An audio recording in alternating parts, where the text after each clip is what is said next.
आपके शंकाओं का समाधान करना पड़ेगा।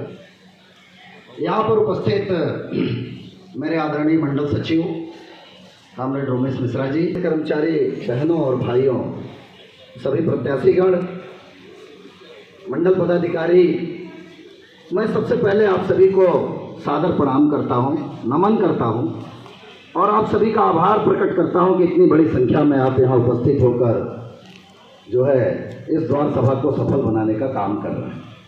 आवाज आ रही है ना? कामरेड की आवाज कभी दब भी नहीं सकती, ये भी तय है।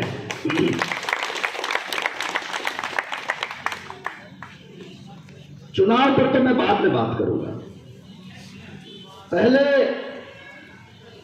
थोड़ा लेखा जोखा बताऊंगा, विश्वास की बात करेंगे। रेल कर्मचारी का विश्वास कैसे कैसे और कब कब तोड़ा गया है, कब कब टूटा है, परिवर्तन की भी बात करेंगे। सामान्यतया मैं द्वार सभाओं में अपने अभिभाषण के दौरान कभी किसी व्यक्ति पर या किसी अन्य संगठन पर आक्षेप नहीं लगाता,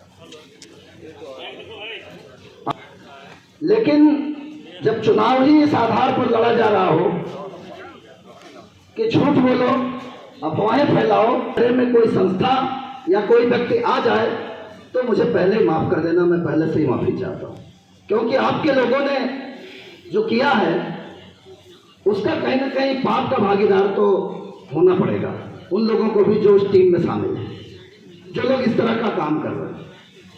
अपना उनसे क्या नाता, जो रहते चांद सितारों पर, हम तो उनके कायल हैं जो चलते हैं अंगारों पर।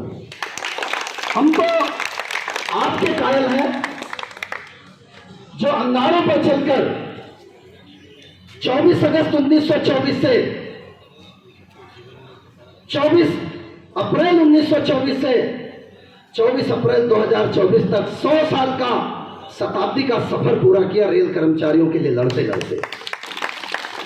ये वो संगठन है जिसने 3 रेल हड़तालें की कांग्रेस की सरकार में, सन 1960, सन 1968 और सन 1974 में।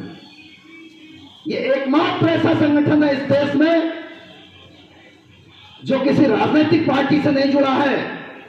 बाकी के जितने संगठन हैं, जितने लोग चुनाव लड़ रहे हैं, वो सब किसी न किसी राजनीतिक पार्टी के गुलाम हैं या उनके पिछलग्गू हैं।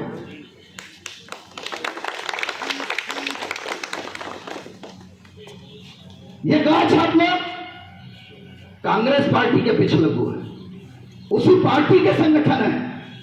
और सन 1974 में जब बोनस की लड़ाई को लेकर के, एक बच्चे की नौकरी की लड़ाई को लेकर के, जब दोनों संगठनों ने हड़ताल पर सिग्नेचर किया था, तब उस समय की तत्कालीन प्रधानमंत्री के दबाव में, श्रीमती इंदिरा गांधी के दबाव में, हड़ताल वापस लेकर के लोगों की पीठ में छुरा ठोकने का काम इसी गद्दार संगठन ने किया था। इसे भी आपको याद रखना चाहिए। जब बच्चों को चिल्ड्रन एजुकेशन अलाउंस मिला तो रेलवे बोर्ड ने ये कहीं नहीं लिखा था कि केवल 2 बच्चों को मिलेगा। ये पर्सनल और अकाउंट के लोग ज्यादा अच्छे से जानते हैं। इनके महामंत्री ने बोर्ड को चिट्ठी लिखने का काम किया कि ये चिल्ड्रन एजुकेशन अलाउंस 2 बच्चों को देना है या सारे बच्चों को देना है। और तब बोर्ड ने एक लेटर जारी किया कि ये केवल 2 जीवित बच्चों को देना है, बाकी जिनको दिया गया है उन्हें वसूल करके उन्हें चार्जशीट देने का काम करो। कई कर्मचारियों को चार्जशीट मिली, उस चार्जशीट को भी खत्म कराने का काम और उस वसूली को भी रोकने का काम लाल झंडे ने किया। इन्होंने कर्मचारियों के साथ गद्दारी की। ये वो गद्दार संगठन है, याद रखो पुरानी बातें, ये वो गद्दार संगठन।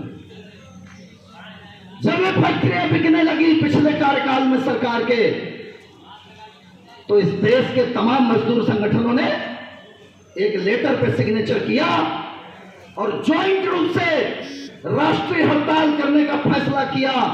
49 फैक्ट्री जो डिफेंस की फैक्ट्रियां हैं, लेकिन उस पत्र पर, हड़ताल के पत्र पर, इनके समर्थक कांग्रेस के संगठनों ने सिग्नेचर नहीं किया, कर्मचारियों के साथ गद्दारी की और आज सारी की सारी फैक्ट्रियां बिक गई। ये वो गद्दार संगठन के लोग हैं, ये वो गद्दार संगठन के लोग। खून में ही गद्दारी है, जहां से पैदा हुए हैं वहीं से गद्दारी है। किसने कहा था कि इस देश में राम का कोई अस्तित्व नहीं है? किस पार्टी ने कहा था? उसी की पैदाइश है, उसी की पैदाइश है, उसी की पैदाइश है। और कहते हैं परिवर्तन करना है, कहते हैं सब बदल देना है, ये भी बदल देंगे, वो भी बदल देंगे, ये कर देंगे, वो कर देंगे। कहना बहुत आसान है, मुंह तो चलाना है। मुंह चलाने में क्या जाता है? अच्छा, कितना अच्छा लगेगा आप सब लोगों को जो यहां मेरी बात सुन रहे हैं, अगर चुनाव के समय कोई पार्टी ये घोषणा करे कि कार में सीट बेल्ट लगाना जो अनिवार्य है उसे खत्म कर देंगे। कितना अच्छा लगेगा? लगेगा नहीं लगेगा? आप सबको लगेगा।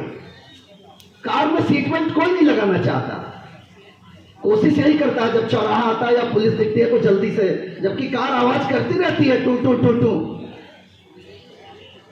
कितना अच्छा लगेगा कोई घोषणा करे पूरे देश के 2 पहिया कर्मचारी में चलने वाले लोगों के लिए हेलमेट जो अनिवार्य है उसे खत्म कर दिया जाएगा।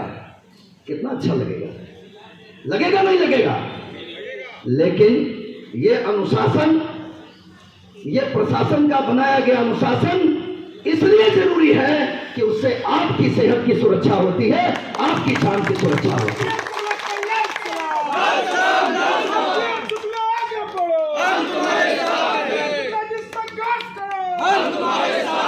किसी भी वित्तीय संस्था का एक अनुशासन होता है, फाइनेंशियल मैनेजमेंट होता है।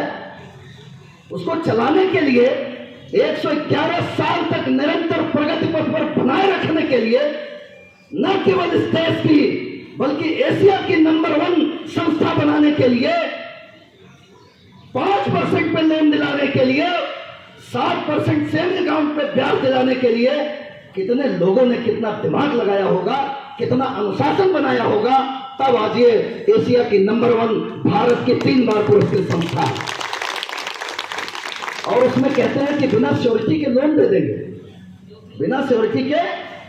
मैं तो केवल इसी एक पॉइंट पे आप लोगों को इन्हें झूठा साबित कर सकता हूं, सिर्फ इसी एक पॉइंट पे।